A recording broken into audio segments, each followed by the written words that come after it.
What's going on, everybody? Welcome back to Greedos Goldmine, your most bipolar toy review and discussion show on all the interwebs.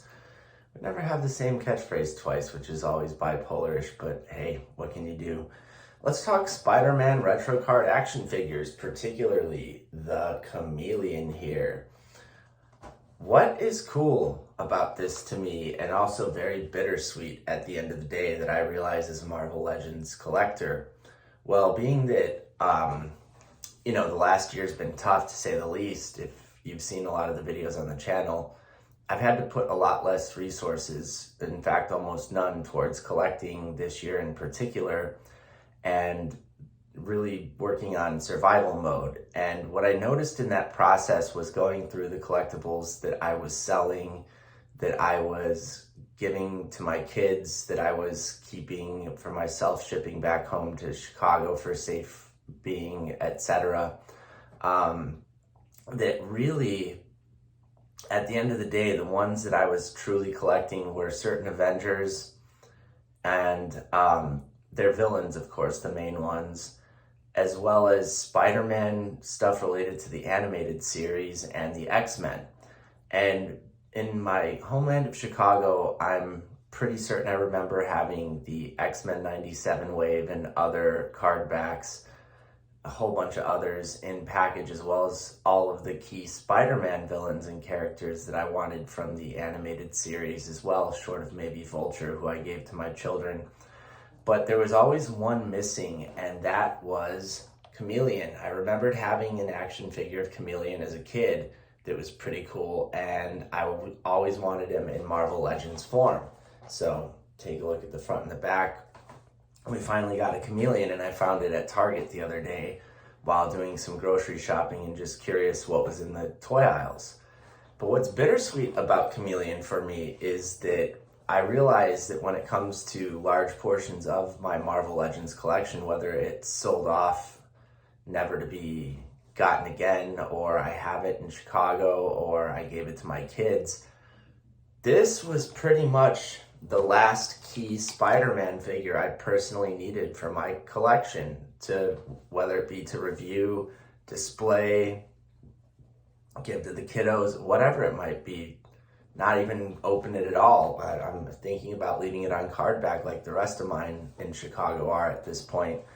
But it's a little bittersweet in a lot of ways, because it just reminds you that, after a certain amount of time, there's only so much you will collect. The positive benefits it had and has in your life as a collector, a parent, tradition holder, I suppose, since collecting is one of those things for my family. But it's weird to basically hold in your hand the last one you really, really, truly were looking out for in a particular action figure line and series. So, there's still probably a couple X-Men I would buy. I really need to get back to Chicago and check out the Secret Wars Wolverine and others like that, but that I know were shipped over from Big Bad Toy Store. At least I hope they got there. There's some issues with that, but that's a different story for a different day. But yeah, short of a couple X-Men, maybe the Marvel Ultimates line, if there's enough resources for it, just to see what that's all about and review it and get some hopefully updated versions of some long and needed characters with proper accessories, like Captain America with a shield, Hasbro, or another classic Thor, among others that I can think of. But it's pretty much a line that more or less I see myself phasing out of, unless I'm in a financial place to repurchase and rebuild my collection in a stable way. But right now, unfortunately, I'm not. So when I saw this at Target, and knowing my other option was Big Bad Toy Store, I jumped at the opportunity to at least finish my Spider-Man collection for all the time and the effort that I put into it. So it's just one of those things as a collector, though. While happy to have found Chameleon so easily, at the end of the day, I just kind of like, oh, that chapter of life is sort of closed too. So, I mean, in the time, thankfully, I don't have anything on my eye to really replace it with collection wise. I'm just more focused on rebuilding life through the scams I've gone through, the fallout of divorce financially, and just a whole number of different things that have been tough. But yeah, it's a milestone, at least, that I think in my collection history and my own collecting days is notable, that I kind of can see the end of one road and into others. And so moving forward, what would I really collect at this point if the resources become available again?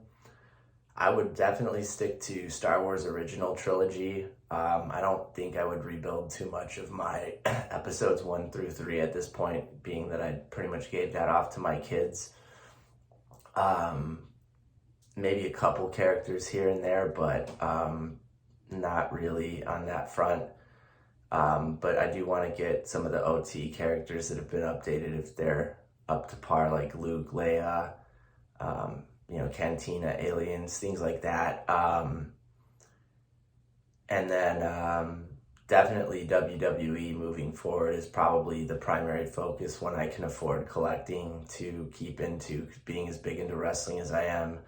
And, I think I'll probably be slowing down some as they phase out of my, nostalgia days characters, but to kind of keep getting the modern era and have it on reserve for the kiddos come one day, it's something I really want to do. And so, yeah, it's just interesting. So I did at least get Dusty Rhodes, the American Dream, up there representing what I'm all about in terms of hopefully getting a good future for your hard work and such. But he's a symbol in this house, so to speak.